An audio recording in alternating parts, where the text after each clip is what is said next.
Praise the Lord. அன்பானவர்களே, எப்படி இருக்கிறீங்க? கர்த்தர் உங்களை ஆசீர்வதிப்பாராக. இந்த நாளில் இந்த பரலோக சத்தம் நிகழ்ச்சி மூலம் அவங்களை சந்திப்பதில் மிகுந்த மகிழ்ச்சி அடைகிறேன். நான் எங்கே இருக்கிறேன் தெரியுமா? என்னுடைய மாமனார் மாமியார் மரித்து போன பிறகு அடக்கம் பண்ணப்பட்ட இடம் இதுதான். அவருடைய கல்லறை மேலே தான் உட்காந்துட்டு நான் பேசிட்டு இருக்கிறேன். மாமனாரும் மாமியாரும் ஒரு இடத்துல அடக்கம் பண்ணோம். இந்த இடத்துல இருந்து தான் உங்களோடு கூட பேசி கொண்டிருக்கிறேன். கர்த்தர் நல்லவர், ஆண்டவருடைய நாமம் மகிமைப்படுவதாக. ஒரு வசனத்தை நான் வாசித்து ஜெபிக்கும்படி விரும்புகிறேன். 1 சாமுவேல் 3ஆம் அதிகாரம் 19ஆம் வசனத்தை வாசிக்கிறேன். சாமுவேல் வளர்ந்தான், கர்த்தர் அவனுடனே கூட இருந்தார். அவர் தம்முடைய எல்லா வார்த்தைகளிலும் ஒன்றையாகிலும் தரையில விழுந்து போக விடவில்லை. அவர் தம்முடைய எல்லா வார்த்தைகளிலும் ஒன்றையாகிலும் தரையில விழுந்து போக விடவில்லை.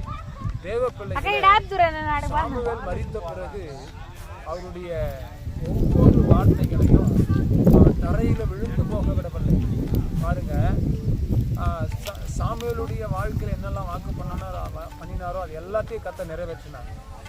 இங்க வசனம் சொல்லுகிறது, சாமுவேலுடைய வாழ்க்கையில என்ன வார்த்தையெல்லாம் கர்த்தர் வச்சிருந்தாரா, அவர் தம்முடைய எல்லா வார்த்தைகளிலும் ஒன்றையாகிய தரையில விழுந்து போக விடவில்லை. ஒரு வார்த்தை கூட ஆண்டவர் தரையில விழுந்து போக விடவில்லை. கர்த்தருடைய பிள்ளைகளே, எங்க மாமனாருக்கும் மாமியாருக்கும் என்னெல்லாம் ஆண்டவர் வாக்கு பண்ணினாரோ, எதையெல்லாம் கர்த்தர் சொன்னாரோ அதையெல்லாம் ஒன்று கூட தரையில விழுந்து போக கர்த்தர் விடவே இல்லை. எல்லா வார்த்தைகளையும் ஆண்டவர் நிறைவேற்றி வார்த்தைகளை கர்த்தர் அப்படியே செய்து முடித்தார். இன்னைக்கு வரைக்கும் நான் யோசிக்கிறேன், அவர்கள் மரித்து 1 இயர் ஆயிடுச்சு. கர்த்தருடைய பிள்ளைங்களே, அவர்கள் செய்த ஒவ்வொரு காரியமும் ஒன்று கூட ஆண்டவர் மறந்து போகவே இல்லை. கர்த்தர் எல்லாவற்றையும் கணக்கில் வைத்து எங்க வாழ்க்கையில் அவர் நிறைவேற்றி கொண்டு வருகிறத நான் பார்க்கிறேன். ஆகையினால கர்த்தருடைய நாமம் மையப்படுவதாக. வாக்குத்தத்தங்களை நிறைவேற்றுகிற தேவன் வல்லவராக இருக்கிறார். நாம் ஜெபிக்கலாம் கர்த்தருடைய சமூகத்துல. நல்ல தகப்பனே, இந்த நல்ல வேலைக்காக மட்டும் ஸ்தோத்திரம். என்னெல்லாம் வாக்கு பண்ணியதோ அந்த வாக்குத்தத்தங்களை எல்லாம் நீ நிறைவேற்றி நடத்தி முடித்துக் கொண்டு வருவதற்காக ஸ்தோத்திரப்பா.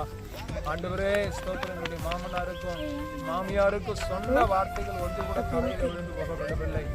அனைவருடைய சரீர தரையில விழுந்துச்சு, ஆனால் நம்முடைய வாக்குத்தத்தம் ஒன்று கூட தரையில வேலைப்பா.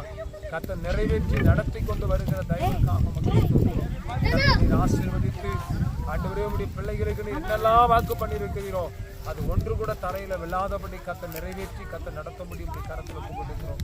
ஆசீர்வதிங்க, பலப்படுத்துங்க, வழி நடத்துங்க, முடி மறைங்க. இயேசு கிறிஸ்துவின் நாமத்தினால் ஆசீர்வதித்து ஜெபிக்கிறோம் நல்ல பிதாவே. ஆமென், ஆமென்.